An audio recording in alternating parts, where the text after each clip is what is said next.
pemerintah melarang aktivitas FPI dan akan menghentikan setiap kegiatan yang dilakukan FPI. Itu janji Allah.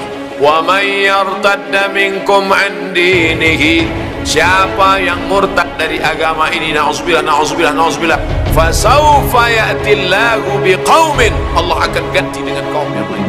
Larangan ini tidak punya understanding kepada aparat-aparat pemerintah pusat dan daerah. Kalau ada sebuah organisasi mengatasnamakan FPI, itu dianggap tidak ada dan harus ditolak.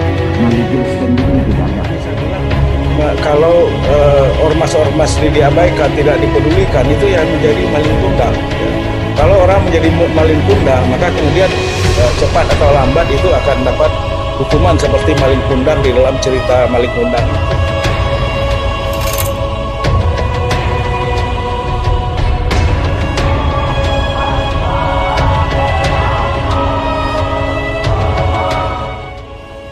Menko Polhukam Mahfud MD mengumumkan secara resmi memberhentikan segala kegiatan yang dilakukan oleh Ormas FPI atau Front Pembela Islam karena sudah tidak lagi memiliki legal standing.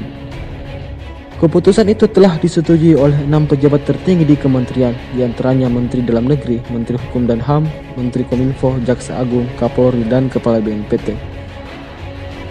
Berdasarkan pertimbangan 6 alasan mengapa FPI dibubarkan dan dilarang di Indonesia, maka pemerintah pun menetapkan tentang larangan kegiatan, penggunaan simbol, dan atribut, serta penghentian segala kegiatan FPI, atau dengan kata lain, FPI menjadi organisasi terlarang. Langkah yang ditempuh pemerintah itu pun sebelumnya telah mendapat banyak sorotan dari banyak kalangan, salah satunya Ustaz Abdul Somad.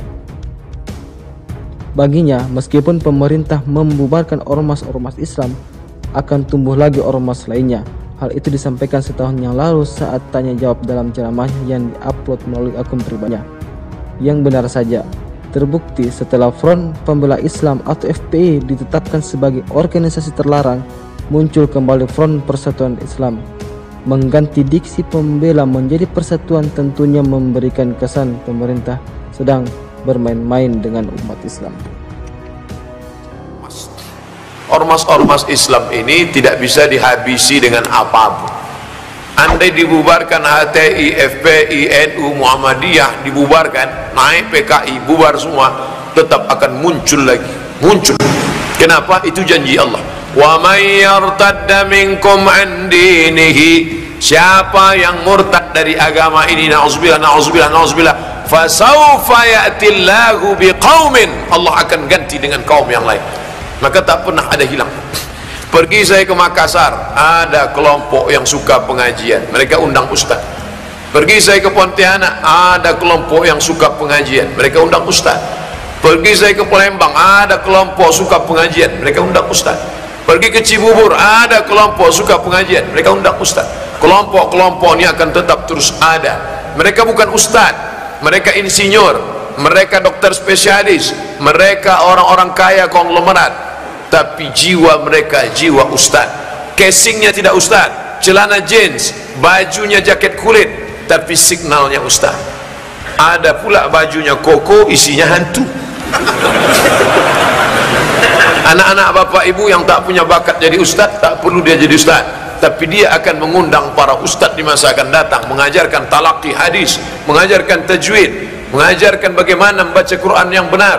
Dia talaqi qiraat dengan Imam Istiqlal.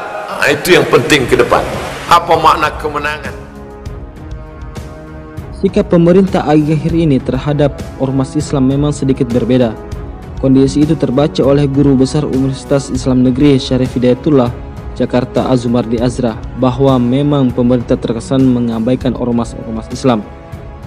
Bahkan semakin tidak lagi diperhitungkan karena terlalu percaya dengan koalisi politik yang begitu besar, sehingga ormas ini dianggap tidak punya dampak politik. Ia pun mengingatkan pemerintah Jokowi bisa menjadi seperti maling kundang jika mengabaikan ormas Islam seperti Nahdlatul Ulama dan Muhammadiyah.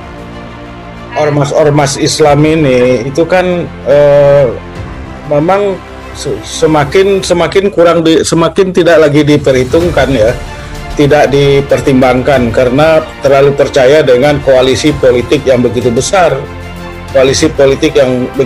sehingga kemudian ormas-ormas ini dianggap ya tidak punya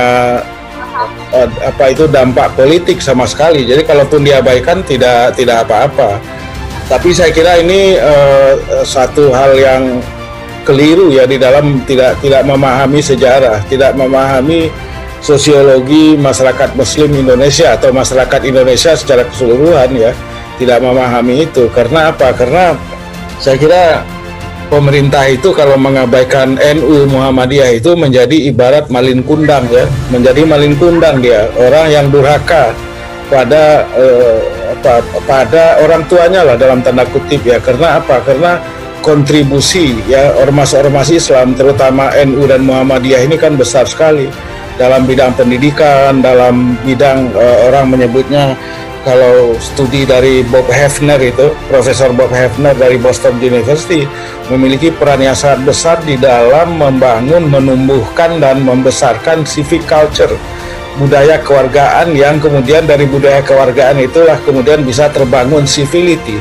Tanpa ada civic culture dan civility nggak mungkin demokrasi itu tumbuh, ya kan? Saya kira itu yang tadi saya sebut. Coba aja lihat.